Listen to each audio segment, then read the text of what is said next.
साथीहरु नमस्ते welcome back to my channel you are watching inspired Nepali mom आजको भिडियोमा चाहिँ मैले मेरो घरभित्र उमारेको केही भेजिटेबल्सहरुलाई चाहिँ बाहिर सार्नु गइरहेछु युकेमा चाहिँ स्टिल वेदर चाहिँ त्यति राम्रो भएको छैन स्टिल समर लाग्न लागिसक्यो स्प्रिङ आइसक्यो तर पनि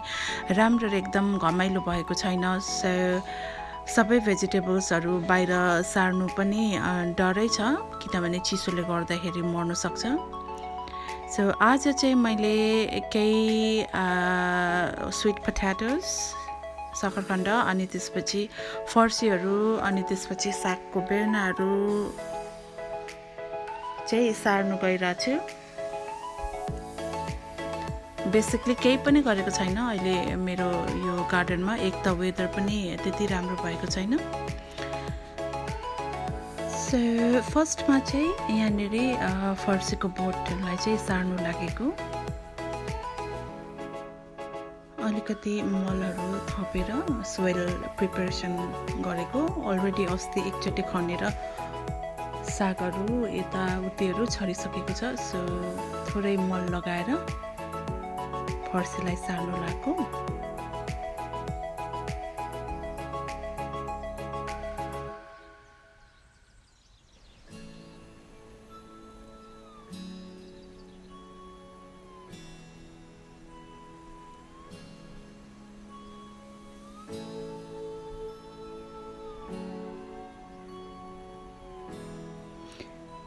वेदर स्टिल रेनी अनि विन्डी छ अहिले आजको दिन चाहिँ अलिकति राम्रो भएको भएर केही प्लान्ट्सहरु सारेको अब अहिले सारिन भने पछि लेट हुन्छ छिटै विन्टर लागिहाल्छ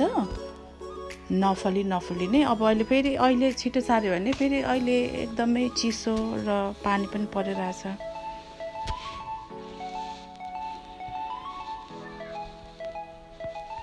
सो यो चाहिँ एक किसिमले अब ट्रायल जस्तो सारेको सर्नु पनि सक्छ मर्नु पनि सक्छ so we will see how it गोस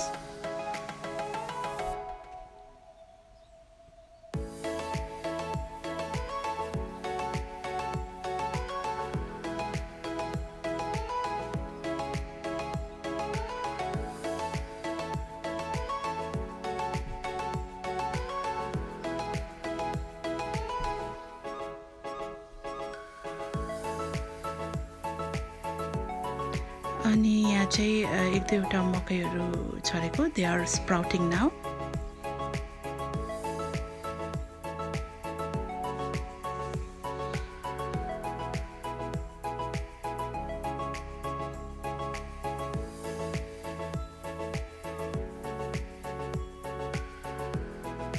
यहाँ चाहिँ स्प्राउटेड स्वीट पोटेटोस सकरखण्ड चाहिँ यति ठुलो भइसक्यो भित्र राख्दा राख्दै बाहिर अस्ति ल्याउनु पर्ने तर वेदर राम्रो नभएको भएर बाहिर नसारेको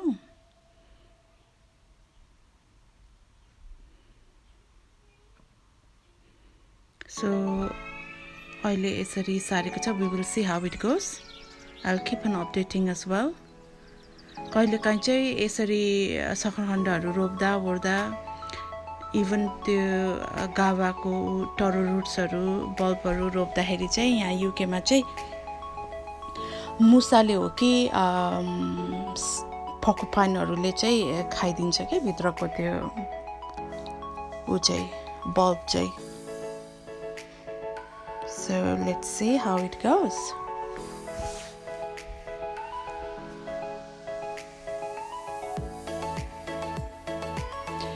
सो बेसिकली चाहिँ यो चाहिँ मेरो एकदमै सानो किचन गार्डन हो सानो स्पेस मेरो ब्याकयार्डमा सो जे अट्छ त्यही लगाउने हो भेजिटेबल्सहरु यो समर सिजनभरि अनि यहाँ चाहिँ मिस्टर खालिङले अदुवा पनि रोप्दै हुनुहुन्छ लास्ट इयर पनि भएको थियो जस मजाले हुने रहेछ अदुवा पनि यसरी रोप्दाखेरि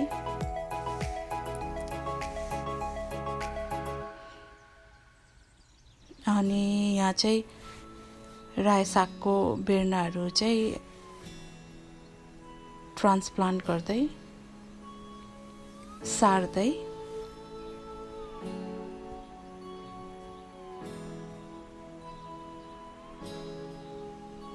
एकचोटिको सुरुको चाहिँ टिपेर खाइसक्यो फर्स्ट फेजको चाहिँ त्यति राम्रो त भएन अब यो चाहिँ कस्तो हुन्छ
यसपालि लास्ट इयर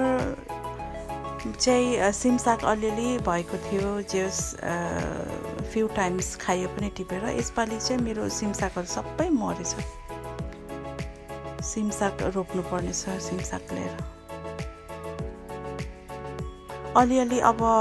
जाडो सके पनि समर सिजन स्प्रिङमा चाहिँ त्यहीँबाटै लास्ट इयरको रोपेको ठाउँबाटै उम्रिन्थ्यो यसपालि त सबै टाकटुकै सकेछ मेरो सिमसाग So I need to add simsak in my garden.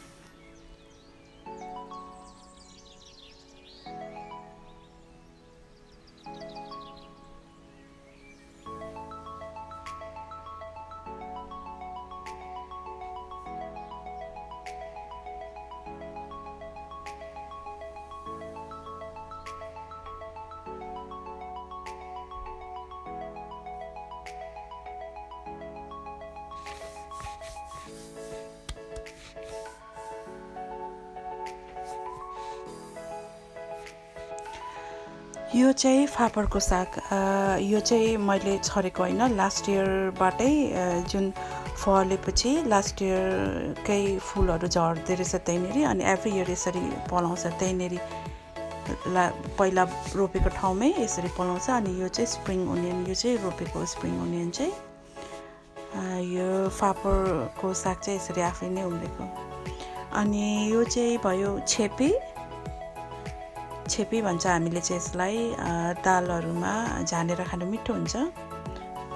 Chips भन्छ इंग्लिशमा चाहिँ यस्तो साथीहरु मेरो आजको भिडियो यही सकिन्छ कस्तो लाग्यो फिडब्याक दिनु नभुल्नु होला अनि तपाईहरुलाई म मेरो अर्को भिडियोमा भेट्ने छु until then bye take care stay safe